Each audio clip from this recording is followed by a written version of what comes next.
If you are looking into starting couch flipping, in this video, I break down exactly what not to pick up in terms of the style of couches, the size of these couches, and the brands of these couches. I go in depth of what to avoid and then also what to look out for. So listen up, enjoy. I hope this helps. If you do not follow these 5 things when picking up couches for your couch flipping business, you will not see success, especially if you are a beginner.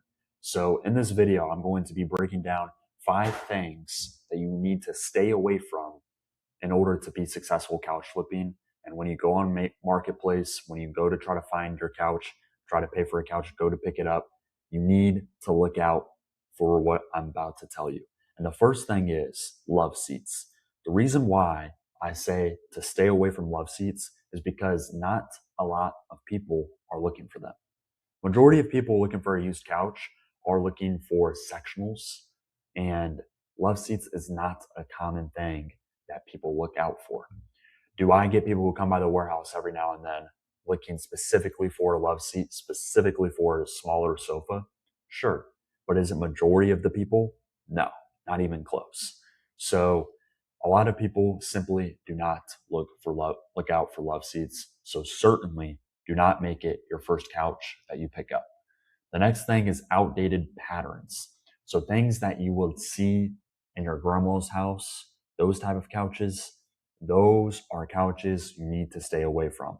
I think this point is self-explanatory, but if someone's not telling it to you directly, you won't follow it.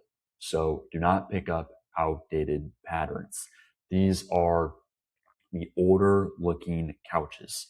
So stay far away from these type of designs and these type of couch styles because they simply will not sell. It's similar to the first one about love seats. No one is looking for these type of couches. And even though some people are looking for love seats, I would argue that 100% of people are not looking for outdated pattern designs. It's just not something that majority of people who are looking for a couch really even want. And the third thing is broken frames.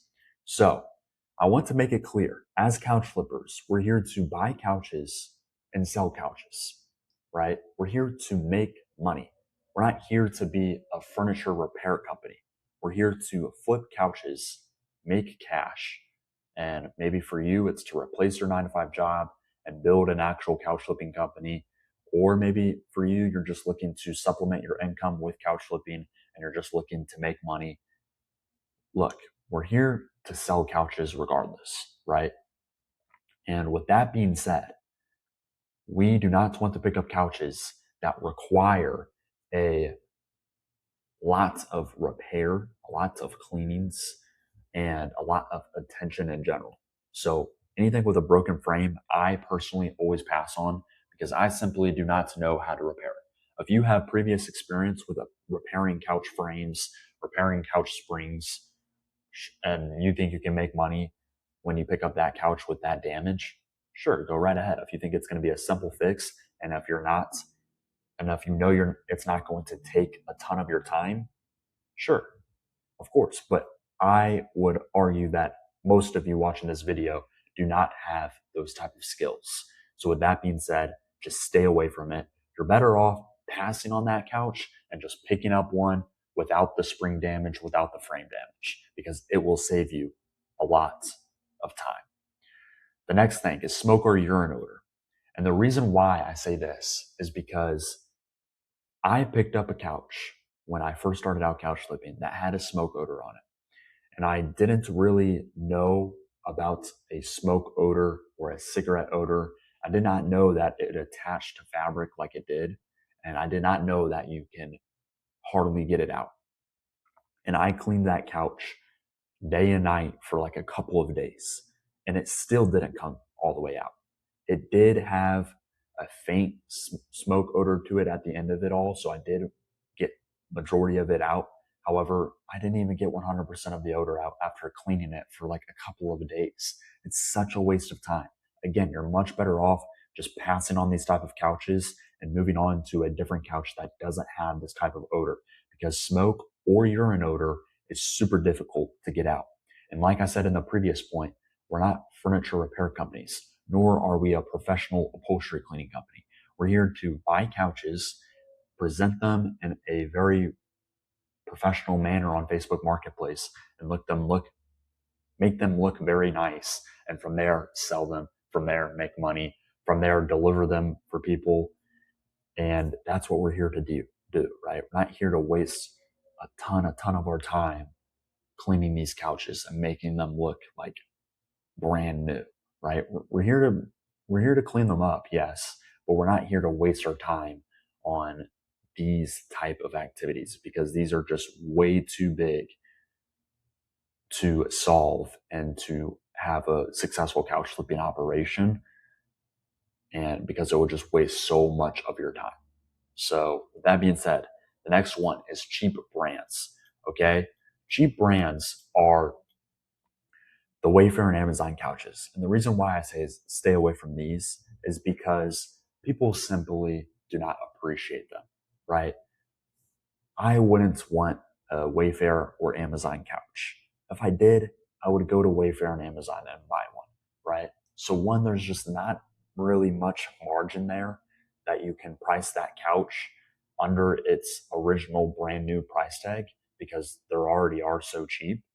And two, it's just not a product that I would want to deliver to other people because it's just not something I would want in my own home.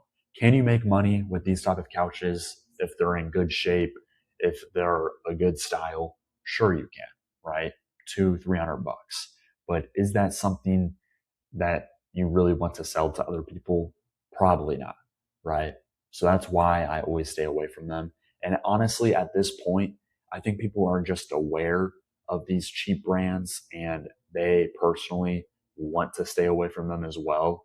So if they find out that it is a Wayfair or Amazon couch, they probably aren't going, it's probably not going to make them want to buy it more, right? They're better off buying better conditioned couches with better frames and more structurally sound. So moving on, so what do you buy, right? What are we actually looking for? And what we are looking for is modern sectionals. So couches that are in a good style, right? You'll be surprised how important it is to pick up a couch that has a good style to it, right? It's modern. It's what like the moms are looking for. And that is super important when it comes to couch flipping, especially if you can take great pictures of that good styled couch. And the next thing is neutral colors. So we're looking for the whites, the grays, the beiges, the light grays, the dark grays, the blacks, right? These type of colors will sell best. The rainbow colors, the reds, the blues, the pinks, the purples, I personally stay away from. If it's like a nice royal blue, we picked up couches like that and successfully sold them. But like the pinks, the reds, it's just not something that I see a lot of people looking for. And again, we're not looking to serve a unique customer. We're looking to serve what most people are looking for. So why pick up a couch that only a certain niche customer would want to buy, unless it's a super high ticket couch, of course. But why pick up a couch that won't make you a shitload of money on and waste your time holding it for a long period of time until you come across that unique buyer? It just doesn't make sense. You'd rather pass on that, not waste your time on picking up that couch and pick up something that will actually sell quite quickly and pick up something that majority of people are looking for. And the next one is real brands. So again, not the Wayfair and Amazon ones, and brands that are actually recognizable in your area. Ashley is decent. It's not the best, but if you can learn the high-end brands like the Restoration Hardwares, the Chesterfields, the Ethan Allens, these high-end brands will make you a fuck ton of money because if you start to learn them, when they pop up on your marketplace or on your software, whatever you use, you'll immediately identify that brand and message the seller and be the first to message them and be the first to pick it up. So you need to learn the high-end brand so that when that opportunity comes to you of a high-end brand couch being listed, you can be the first one on it and the first one to go pick it up. So learn your high-end brands and learn what sells best, because that's important. But with these 3 tips, that is how you pick up the good couches, and this is what to look for, right? So now that we dived into what to avoid and what to look for, I have a couple of bonus tips that I want to tell you guys. All right, when it comes to picking up couches, it's important to negotiate in person, right? And the reason why I say that is because when you negotiate over Messenger or over Facebook Marketplace, it's very easy for the seller to deny your offer.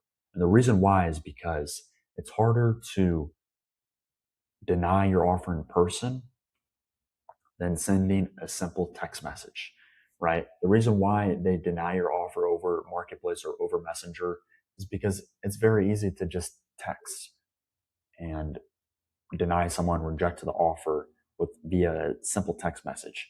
But when you're already there in person with your truck, ready to load the couch, it's almost like the sunk cost fallacy. I'm maybe butchering that term, but it's almost like that, because you're already there with your truck, you're ready to go, and you're ready to buy their couch. And 9 times out of 10, this person just needs their couch removed. So with that being said, they're like, whatever, you can have it for that price, that's fine. Whereas if you try to message them over Facebook Marketplace, they're likely to deny your offer, decline your offer, and say no to $100 off, $50 off. So do that in person, right? And obviously only do that in person and be okay if they deny it, and still, you can still pick it up if they deny your offer, because you don't want to drive all the way out there, get denied, and then have to drive back, right?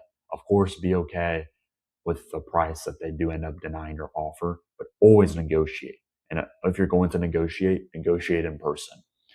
And I say this, and I want you guys to also know that this is for the couches that are listed for 200, $300.